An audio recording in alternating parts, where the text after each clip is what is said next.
जय माता दी। तो आज नवरात्रि का चौथा दिन है। चौथे दिन माँ कुष्मांडा की पूजा की जाती है।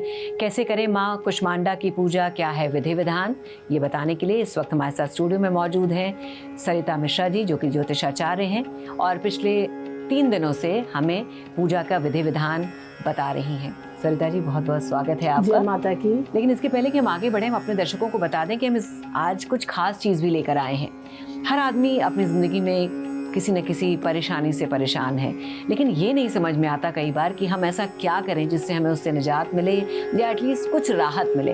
तो आज ऐसे ही छोटे छोटे उपाय सरिता जी आपको बताएंगी कि किस तरह से अपने जीवन की बड़ी परेशानियों से निजात पाएं, छोटे छोटे उपाय करके। तो ये पार्ट बहुत ही इम्पॉर्टेंट है, तो आप बने रहिएगा हमारे साथ और आखिरी तक ये शो देखिएगा। तो सरिता जी, एक बार फिर से आपका बहुत बहुत स्वागत है। तो आज माँ कुष्मांडा का दिन है, तो फिर पहले ये बताइए कि माँ कुष्मांडा कौन है और क्यों हम उनकी पूजा करते हैं और क्या है उनकी पूजा का विधि विधान। नमस्कार दोस्तों, सबसे पहले तो मैं आपको बताऊंगी माँ कुष्मांडा क्या है। जैसे कि आपने पूछा मुझसे कुष्मांडा क्या है, कहते हैं कि इनकी मंद मुस्कान से पृथ्वी का उत्पत्ति हुई थी। कहते हैं जब जैसे इनकी मुस्कान, इनके अगर प्रतिमा को आप देखेंगे, इनकी मुस्कान जो है वो धीमी सी है, मतलब कि मंद सी मुस्कान है। इस मुस्कान से कहते हैं सृष्टि का निर्माण हुआ था, इसीलिए माता का नाम कुष्मांडा रखा गया है।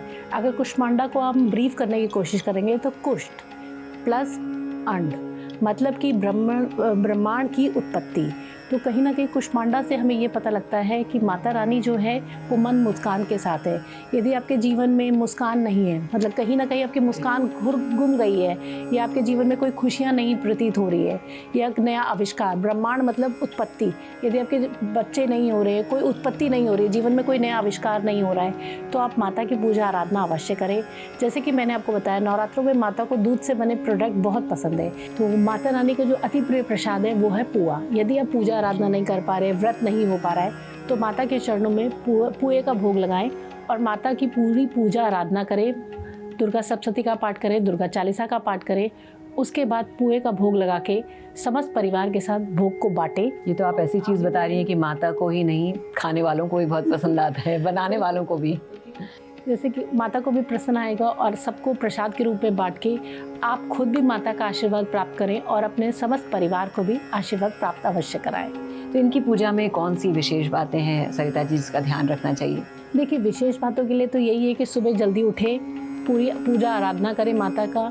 माता को अति प्रिय कलर जो है वो, माता को पीला रंग अति प्रिय है। पीला अगर चढ़ा सकते हैं तो बहुत बढ़िया, पीला फूल चढ़ाएं, लाल फूल चढ़ाएं, कुछ भी चढ़ाकर माता की पूजा आराधना करें।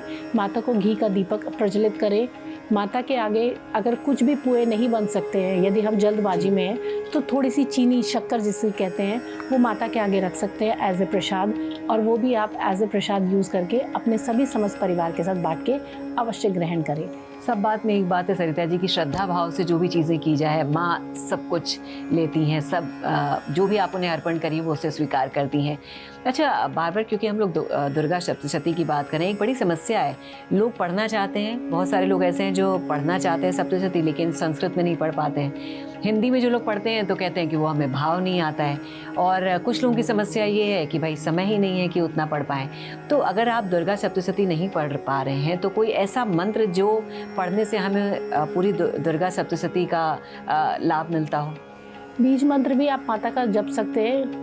ओम एम हीम क्लीम कुष्मांडाय नमः। अगर इस बीज मंत्र का 108 बार जाप कर सकते हैं तो ये करें। यदि नहीं हो सकता तो दुर्गा चालीसा में दुर्गा स्तोत्र का पाठ अवश्य है। अगर आप दुर्गा स्तोत्र भी पढ़ लेंगे तो पूर्ण रूप से दुर्गा चालीसा का पूरा फल आपको अवश्य प्राप्त होता है।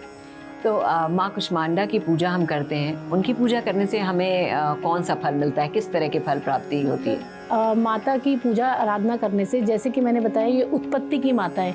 यदि आपके जीवन में कोई नई चीज़ें नहीं आ रही है, आपका जीवन धैर्य रुक गया है, तो आप ऐसे माता की पूजा करके अपने जीवन में कोई नई चीज़ें उत्पत्ति प्राप्त कर सकते हैं। कैरियर में उत्पत्ति हो, आपके जीवन में हो, आपके अपने पारिवारिक जीवन में हो, किसी भी तरीके की नई उत्पत्ति, मतलब नई चीज़ें, रुकी हुई चीज़ों को आगे बढ़ाने वाली बात है। तो माँ कुष्मांडा को पूजा आराधना करके आपके जीवन में अगर कोई चीज़ें, दिक्कतें आ रही है जो आप फेस कर रहे हैं, तो उससे आप मुक्ति पा सकते हैं। तो माता को खुश करने के लिए कोई ऐसा खास मंत्र जो आप बताना चाहेंगे? जैसे कि मैंने बताया, कुष्मांडा के लिए ओम एम हीम क्लीम कुष्मांडाय नमः, ऐसा मंत्र का भी आप 108 बार अवश्य उच्चारण कर सकते हैं। अच्छा, ये बहुत अच्छा है तरीका है, क्योंकि छोटे छोटे मंत्र हैं, किसी के लिए पढ़ना कोई मुश्किल नहीं है। मुश्किल नहीं है और 108 बार जाप करने में और ज़्यादा आपको टाइम भी नहीं जाएगा। जरूरी नहीं कि आप मंदिर में ही बैठकर कर पाइए, अगर आप ऑफिस में भी हैं, आपको जब समय मिल रहा है आप 108 बार पढ़ सकते बिल्कुल, हैं। आप ऑफिस में जा रहे हैं, ट्रैवलिंग करते समय भी बीज मंत्र का उच्चारण आप कर सकते हैं, पूर्ण फल अवश्य प्राप्त होगा। सरिता जी, अब जो हमने अपने दर्शकों को शुरू में वादा किया था, अब वो समय है कि क्या हम ऐसे छोटे छोटे उपाय कर सकते हैं जिससे कि हमें बड़ी परेशानियों से निजात मिले। तो आज सबसे पहले हम बात करेंगे, कई लोगों की ये दिक्कत है कि पैसा आता तो है लेकिन रुकता नहीं है, यानी आप कितना भी कमा लीजिए आपके पास रुकता नहीं है, तो आपकी समस्या का हल नहीं हो पाता है। तो सरिता जी, ऐसा क्या करें जिससे कि एटलीस्ट हम जो कमा रहे हैं वो हमारे पास रहे, तो जो मौके पर काम आ सके।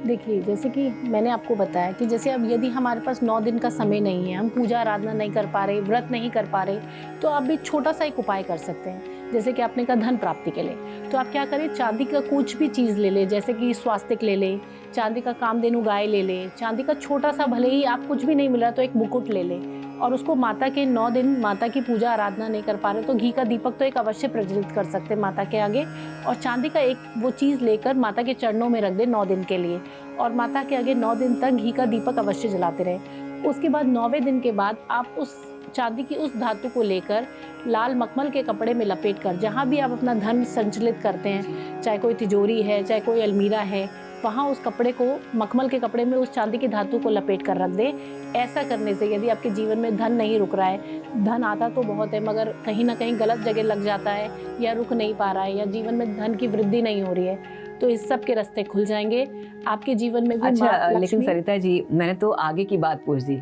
दरअसल बहुत सारे ऐसे भी लोग हैं कि काम कर रहे हैं लेकिन धन आ नहीं रहा है, नौकरी कर रहे हैं सैलरी नहीं मिल रही है, बिजनेस कर रहे हैं पर पैसा रुक जा रहा है, आ नहीं रहा है, तो क्या उनके लिए भी सेम उपाय है या फिर सेम उपाय है? यदि आपको किसी भी तरीके की नौकरी से दिक्कत आ रही है तो आप एक छोटा सा उपाय कर सकते हैं कि हरे रंग की टॉफी ले लें बुधवार के दिन, क्योंकि बुध ग्रह कहीं ना कहीं आपका विकसित नहीं हो रहा है, तो आप हरे रंग की मीठी टॉफियाँ ले लें और उनको चूरा करके पीपल की पेड़ की जड़ों में डालें। ऐसा करने से यदि आपके व्यापार में, यदि आपकी नौकरी में किसी भी तरीके की दिक्कत या रुकावट आ रही है तो वो अवश्य दूर होगी, क्योंकि कहते हैं वो हरी रंग की जब मीठी टॉफ़ी को आप चूरा करके पीपल की पेड़ की जड़ में डालेंगे तो उसे चींटियाँ खाएगी, और चींटियाँ खाने से जब वो आत्माएं तृप्त होंगी तो आपको आशीर्वाद ज़रूर लगेगा, और आपके जीवन में नौकरी या व्यापार से रिलेटेड कोई भी समस्या है तो वो अवश्य ख़त्म होगी। चलिए, तो आप भी छोटे छोटे उपाय करिए और अपनी मुश्किलों से निजात पाइए। तो फिलहाल आज के लिए बस इतना ही। जय माता दी। जय माता दी। श्रेष्ठ उत्तराखंड पर खबरों से जुड़े रहने के लिए चैनल को सब्सक्राइब और लाइक करें, बेल आइकन दबाएं और देखते रहें श्रेष्ठ उत्तराखंड।